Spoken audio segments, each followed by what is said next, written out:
Alors pour ce qui est du cours d'aujourd'hui, de la fin du cours, on va terminer donc essentiellement aujourd'hui pendant une demi-heure à peu près le retour d'état. Et puis Bernard Bail va venir ensuite vous présenter la préparation du TP qu'il est en train de préparer actuellement. Donc vous serez un peu les bêta-testeurs de ce TP aussi. Mais qui est assez rigolo, c'est une sustentation magnétique de billes. Alors c'est pas évident, c'est un problème assez complexe. Bon, il est visuellement assez intéressant, c'est pour ça qu'on l'a choisi. Mais si on veut le traiter à fond, c'est que c'est un problème pratiquement de troisième année. Hein. Donc il va vous présenter ça, histoire de passer du temps un peu pour cette préparation, pour vous expliquer les problèmes qui sont parfois non linéaires, et comment on se ramène à des choses que vous pouvez traiter avec les outils de cette année-là. Hein. Donc ça, c'est un TP un peu particulier, c'est pour ça qu'on y consacre un peu de temps, et puis aussi comme c'est la première année, pour que vous puissiez le faire dans des conditions optimales. Alors, la dernière fois, on en était resté au réglage par placement de pôle et par la méthode harmonique. Je vous avais fait un certain nombre d'exemples. Je vous avais montré comment on utilisait le diagramme de Bode pour régler des correcteurs et comment on utilisait le lieu d'Evans. On avait traité deux exemples similaires, exactement les mêmes en fait, avec les deux méthodes, harmonique et placement de pôle, et on avait vu la relation entre les deux. Alors il y a une méthode dite de l'ingénieur pressé. En fait, tous les ingénieurs sont toujours pressés en général. Donc habituellement, c'est la première méthode qu'ils essayent. C'est la méthode de Ziegler-Nichols. Rien que dans le nom, il y a un petit parfum vintage. À une époque, on nommait les méthodes, on donnait les noms des personnes qui l'inventaient à ces méthodes-là. Donc ça date. Hein. Mais malgré tout, c'est encore utilisé parfois. Alors pour créer une initialisation. Hein. En aucun cas, cette méthode vous donne un réglage optimum. Hein. Ça peut être un premier point de réglage qui marchote, on va dire. Et ensuite, à vous d'affiner peut-être à la main, enfin sûrement à la main si vous êtes pressé. Et si vous utilisez cette méthode, c'est que vous êtes pressé. Donc le réglage à la main du PID, c'est la méthode la plus rapide, mais pas la plus optimale. Alors Ziegler-Nichols vous permet de donner un point de départ pour ce réglage manuel. Alors comment ça marche ? Vous commencez par faire un essai indiciel de votre système en boucle ouverte. Hein. Donc vous mettez un échelon à son entrée et vous regardez sa sortie. Si sa sortie ressemble à ça, alors déjà c'est pas tous les systèmes. Hein. Les systèmes qui dépassent et puis qui ensuite s'atténuent, exclus. Les systèmes avec un intégrateur, donc qui ont une pente et qui évoluent en permanence suivant une droite, exclus. Les premiers ordres, enfin ceux qui se ramènent à un premier ordre, ou alors les pôles, les systèmes qui ont des pôles réels, rentrent dans cette catégorie-là. Alors qu'est-ce que vous faites ? Vous observez une réponse de ce type-là. Ça, c'est un système simple. Hein, il n'est pas instable, il n'y a pas d'intégrateur, c'est des pôles réels. Ça, c'est ce qu'on peut faire de plus simple. Donc là, la méthode de l'ingénieur pressé marche. Vous tracez deux droites. La droite qui représente la valeur finale de cette réponse-là. Et vous nommez, vous relevez le gain, enfin K, la valeur K, hein, donc l'asymptote horizontale de cette courbe. La deuxième droite que vous tracez, c'est la tangente au point d'inflexion. Vous voyez que là, la pente, la dérivée de la pente change de signe à cet endroit-là, au milieu à peu près là. Et à ce point-là, vous essayez de tracer, alors c'est graphique, hein, forcément ça sera très imprécis comme méthode, vous essayez de tracer la tangente à ce point-là, à la courbe que vous avez relevée, avec un oscilloscope ou ce que vous voulez. Hein. Et puis cette droite-là va couper l'asymptote horizontale là, en ce point-là, vous donnez un temps TR plus tau, et d'autre part, cette tangente au point d'inflexion va couper l'axe des X en un autre temps que vous allez appeler TR. Avec K, TR et tau, Vous avez la possibilité de faire soit un correcteur P, dans ce cas-là, vous réglez le gain proportionnel à la valeur 1 sur alpha TR. Si vous voulez faire un PI, vous le réglez à 0,9 alpha fois TR pour le gain proportionnel, TR sur 0,3 pour le terme intégral. Et si vous voulez faire un PID, vous réglez le terme proportionnel à 1,2 sur alpha TR, la constante de temps du terme intégral 2 TR et la constante de temps dérivée 0,5 TR. J'ai oublié de dire que alpha s'obtient à partir de K et tau, et c'est le rapport K sur tau. Voilà, alors par expérience, cette méthode-là est quand même assez, disons, archaïque et grossière du point de vue du résultat. C'est vrai que pour des systèmes qui ont cette allure-là, ça ne diverge pas. Si vous faites ces réglages-là, ça va très mal marcher. En général, ça va être lent. Ça va avoir un comportement pas du tout, disons, celui qui rentre dans le cahier des charges, mais c'est un bon point de départ. À vous d'affiner ensuite. Voilà, alors le dernier point qu'on va traiter aujourd'hui, c'est le retour d'état. On l'avait déjà un peu abordé, même plus qu'un peu, parce qu'on avait fait un complément. Lorsqu'on n'avait pas encore parlé de synthèse, mais juste de rebouclage. On avait vu le rebouclage lorsqu'on travaille avec des fonctions de transfert, et on avait aussi vu la contre-réaction ou le rebouclage lorsqu'on travaille avec une représentation d'état. Lorsque vous utilisez des fonctions de transfert, ce que vous rebouclez, la seule chose que vous pouvez reboucler, c'est la mesure. Et lorsque vous travaillez avec des états, et que vous pouvez mesurer ces états ou vous pouvez les estimer, il y a un autre moyen qui est que vous pouvez utiliser avantageusement le retour d'état, qui consiste à appliquer un gain, une matrice de gains ou alors plusieurs gains aux états du système. Et grâce au réglage de cette matrice de gains, c'est une matrice ligne, un vecteur ligne plutôt, qui contient autant de gains qu'il y a d'états. Donc si c'est un système d'ordre 2, il y a deux gains. Et vous avez autant de paramètres de réglage qui vous permettent de placer les pôles du système en boucle fermée. En boucle fermée, vous avez autant de pôles qu'en boucle ouverte.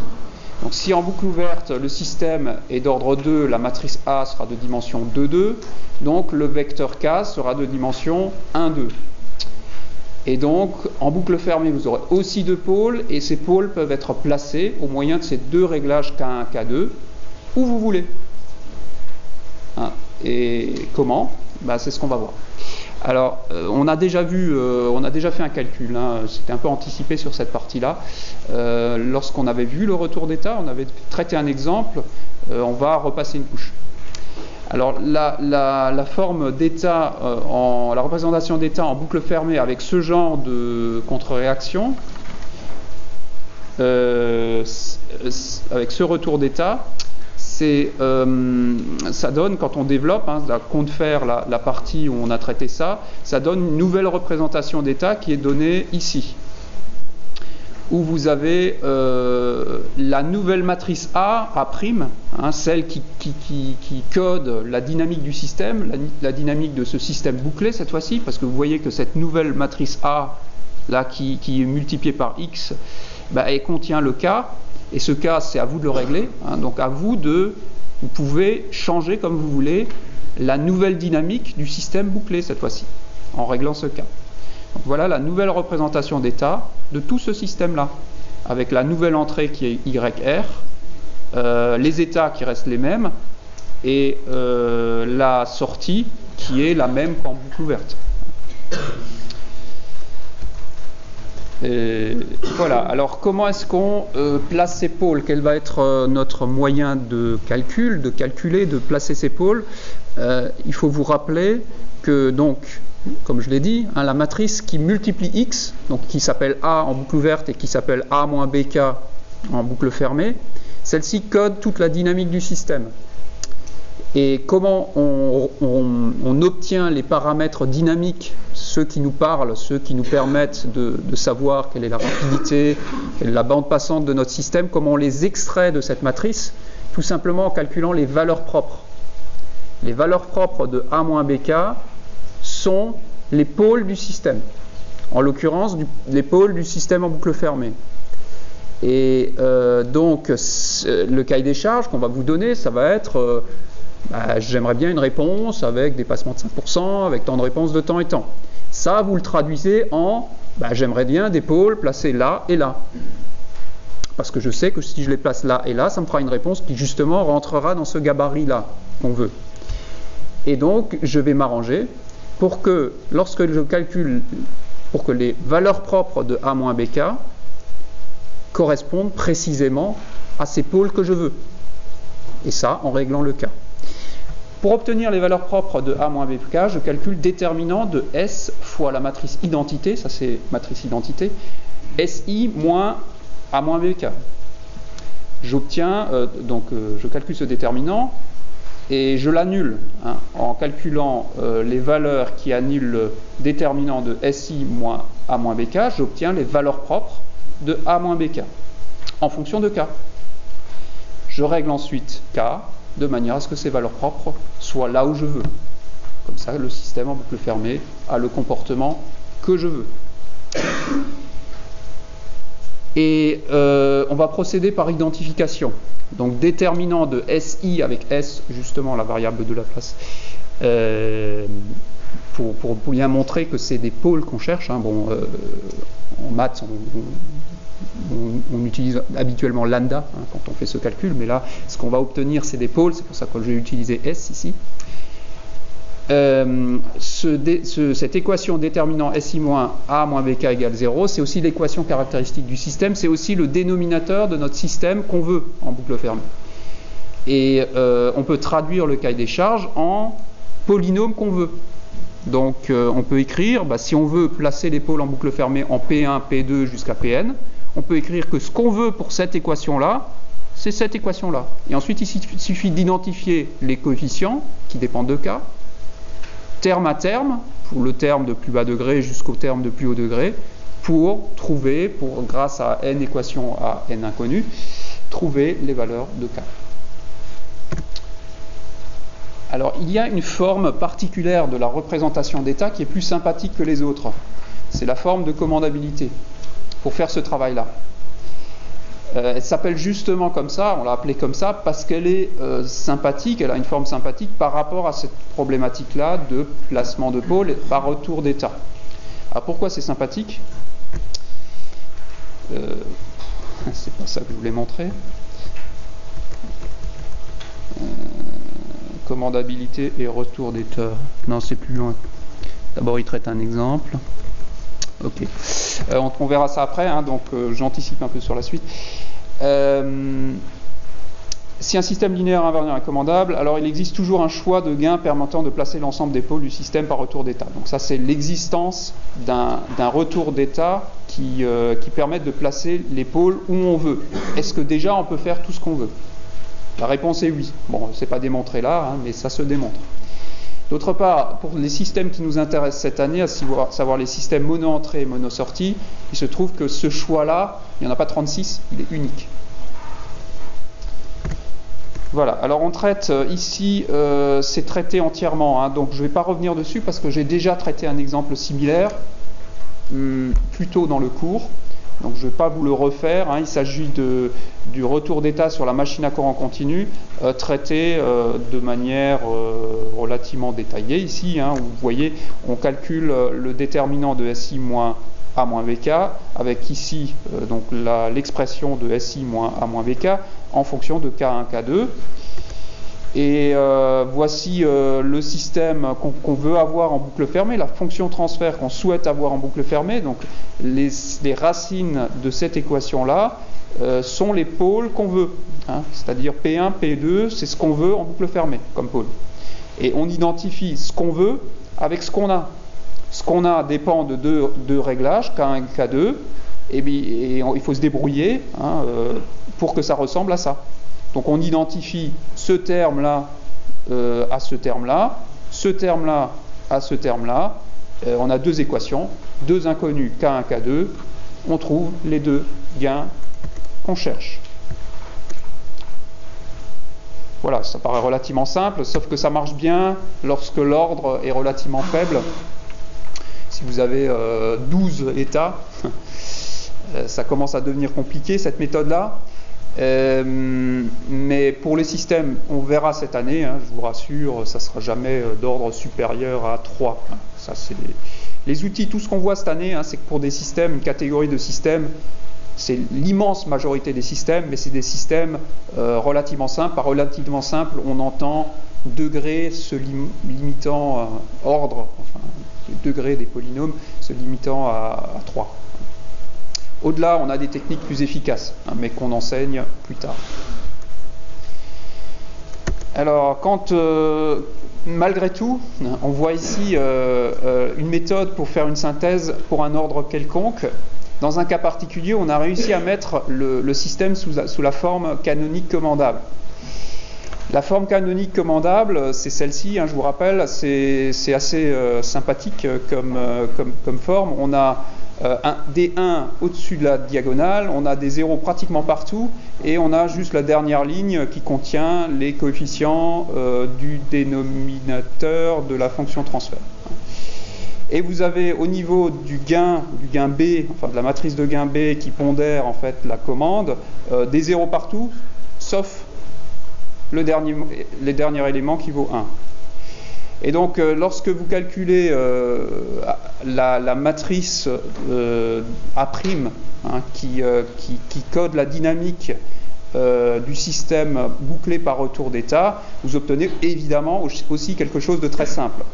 Et ce quelque chose de très simple, on peut calculer très simplement son équation caractéristique qui va nous permettre de déterminer les valeurs propres de la matrice A-BK et donc de déterminer les pôles, donc ce qui code la dynamique de notre système en boucle fermée. Et ce qui est sympathique, c'est que vous voyez là, tous les coefficients, chaque coefficient d'un degré donné, par exemple le coefficient du degré n-1, ne dépend que d'un paramètre K, donc d'un seul gain parmi les n gains. Du coup, lorsque vous allez identifier avec ce que vous voulez, vous voyez ça c'est ce que vous voulez, pour cette équation-là, vous allez obtenir n équations à n inconnues, dont chacune des équations vous permet de résoudre un gain. Donc vous n'êtes pas obligé de... Enfin c'est très très simple hein, comme calcul. Chaque identification vous donne l'un des gains de la matrice de gains. Ça c'est la forme commandable, hein, qui est particulièrement pratique pour obtenir le retour d'état, pour le calculer. C'est aussi pour ça qu'on l'a appelé comme ça. Alors on a un exemple ici, alors je vais vous le passer en complément, qu'on va traiter avec cette approche-là, mais je vais le vous faire juste après, en vous parlant de la méthode d'Ackermann avant. Il est possible de généraliser, de se ramener, disons, à cette forme sympathique commandable, quel que soit le système. On vous a expliqué plus tôt dans ce cours que les formes d'état sont multiples. Il y en a une infinité. Pour un système donné, vous avez la possibilité, enfin vous avez une infinité de formes d'état possibles. Mais parmi cette infinité, il y en a certaines qui sont plus sympathiques que d'autres, dont la forme commandable. Et on vous a expliqué comment passer de l'une à l'autre. Donc si vous trouvez on vous a expliqué même comment se ramener à une forme commandable. Hein. Et donc vous avez la possibilité, quoi qu'il arrive, même si par défaut le système n'est pas sous forme commandable, de vous y ramener, d'appliquer cette méthode générale, d'obtenir un gain, mais ensuite, en général, il vaut mieux retourner à la forme initiale. Pourquoi ? Parce que, bon, ça dépend, en tout cas, cette année, imaginez que les états, vous les mesuriez avec des capteurs. Si vous le placez dans un autre espace d'état, vous n'aurez pas forcément la possibilité de mesurer directement les états, par exemple. Donc il peut être judicieux de se ramener de nouveau à la forme initiale pour des raisons pratiques. Donc un aller-retour. Vous êtes dans un espace d'état où la forme est quelconque, pas sympathique du tout.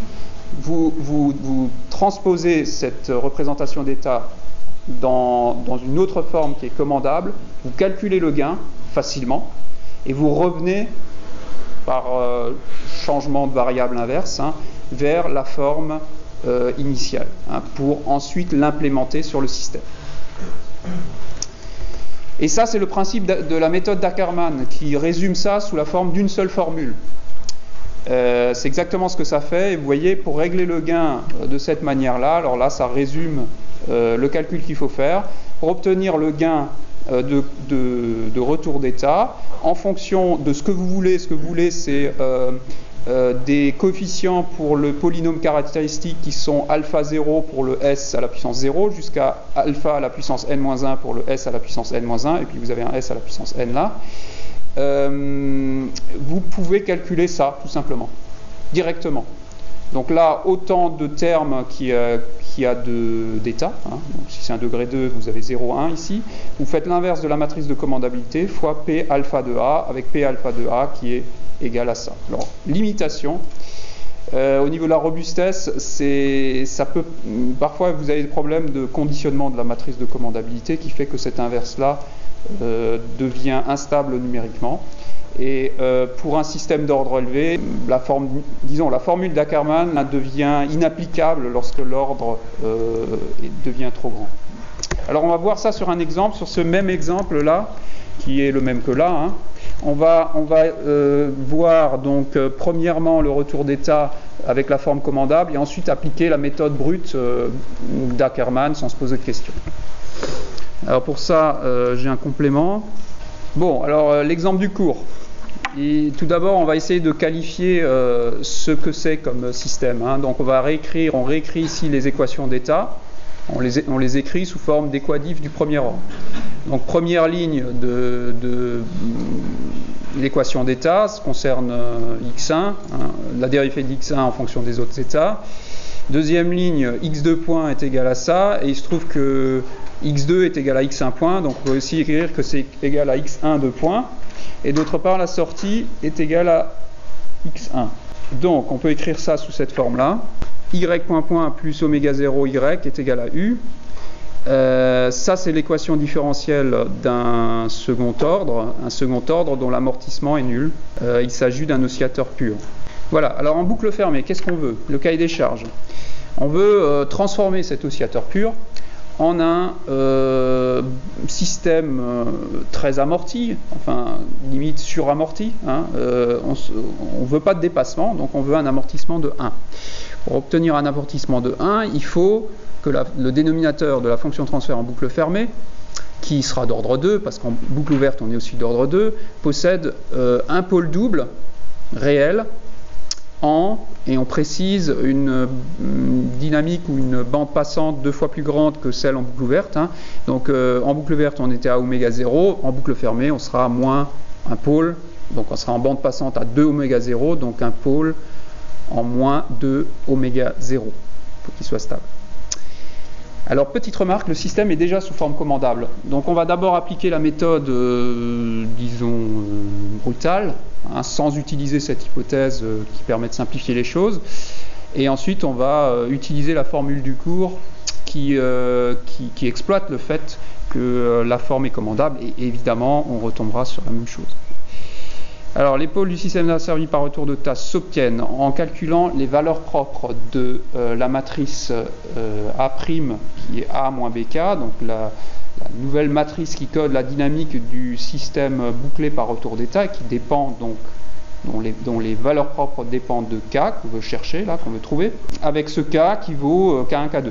On cherche les valeurs de ces deux gains.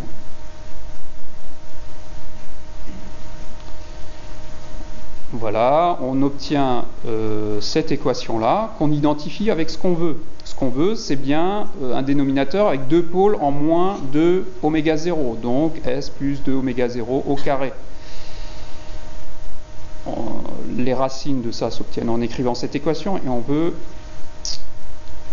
On attend que ça finisse. On veut que ça... Donc ça correspond à cette équation-là. On veut que ces deux équations soient les mêmes, donc on identifie les coefficients. K2 est égal à 4 oméga 0, oméga 0 au carré K1 plus oméga 0 au carré est égal à 4 oméga 0 au carré. Du coup, K1 est égal à 3 oméga 0 au carré et K2 est égal à 4 oméga 0.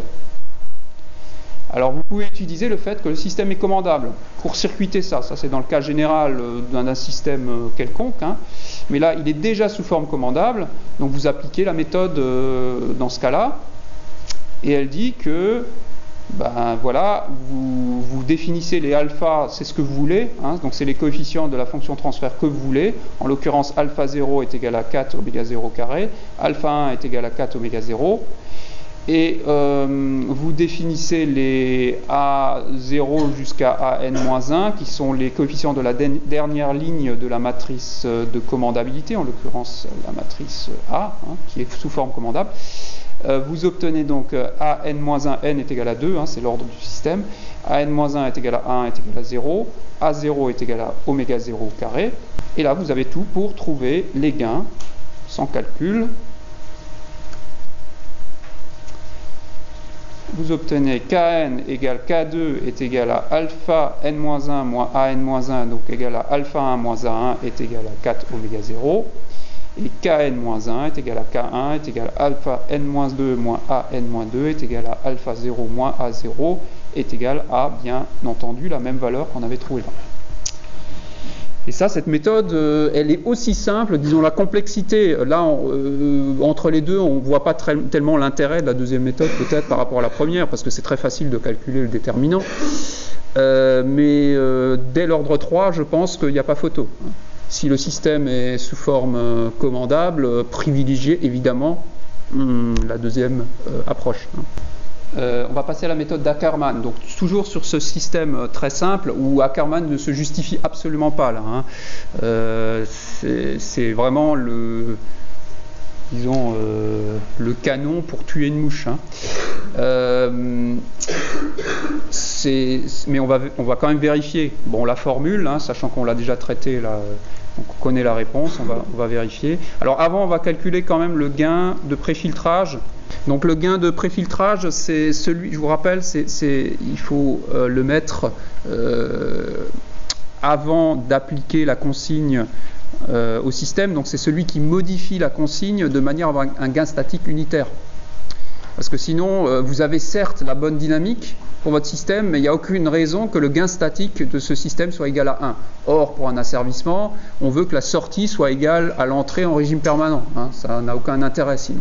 Donc c'est l'objet de ce gain de préfiltrage. Et on a une formule pour le calculer, on l'avait déjà fait dans l'exemple de l'autre fois. Ce gain de préfiltrage, hein, vous pouvez le calculer là il y a un moins 1, me semble-t-il. Non. Si, il y a un moins 1 là, il me semble. Mettez un moins 1 là, hein. J'ai oublié le moins 1.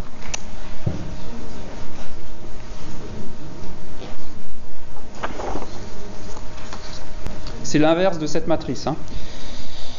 Voilà, c'est là. Donc là où il y a ma flèche, vous mettez moins 1. Donc on calcule ce nx nu qui va nous permettre de calculer n bar en fonction du gain, hein, du gain de contre-réaction qu'on vient de calculer. Et ça nous permet de préfiltrer l'entrée de manière à avoir un gaz statique unitaire en boucle fermée. Ok, je descends là. On obtient n bar est égal à 4 oméga 0 carré. Alors, c'est bon là? Ok. Bon, je ne vais pas perdre trop de temps là quand même parce que il y a une suite. Alors, je vais encore juste vous calculer la même chose avec Ackermann. Donc, vous appliquez de manière bête et méchante la formule. Alors, c'est quoi cette formule? Dans cette formule, vous avez un C là, c'est la matrice de commandabilité. Elle s'obtient en l'occurrence pour ce système en calculant B et A fois B. B est égal à 0,1, A fois B est égal à 1,0. Il faut calculer P alpha de A. qui en l'occurrence pour ce degré 2 est égal à a carré plus alpha 1a plus alpha 0 fois la matrice d'identité, avec alpha 0 et alpha 1 les coefficients de ce qu'on veut là. Les coefficients de la fonction transfert du dénominateur du système en boucle fermée voulu. C'est les mêmes qu'avant. Donc alpha 1 est égal à 4 oméga 0, alpha 0 est égal à 4 oméga 0 au carré. Et il faut calculer donc a carré. A carré, ça. A, on l'a. Bon, on peut calculer P alpha de A. Et ensuite, on peut appliquer la formule. Et puis, on peut vérifier qu'on obtient bien la même chose. Oui. Là, c'est A fois B, oui. Ouais, c'est un peu mal écrit là. C'est B, AB.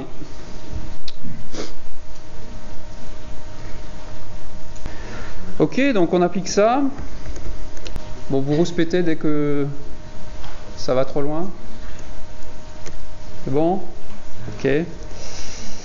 P alpha de A, c'est un A là, vaut ça. C moins 1, bon, ça. Il faut calculer, alors là, le premier vecteur, là, c'est 0, 1 en l'occurrence. Hein, c'est des 0, n-1, 0 et un 1. Donc en l'occurrence, c'est 0, 1. Fois C moins 1, ça donne ça. Et ensuite, fois P alpha de A. Et on obtient le vecteur K. Ok.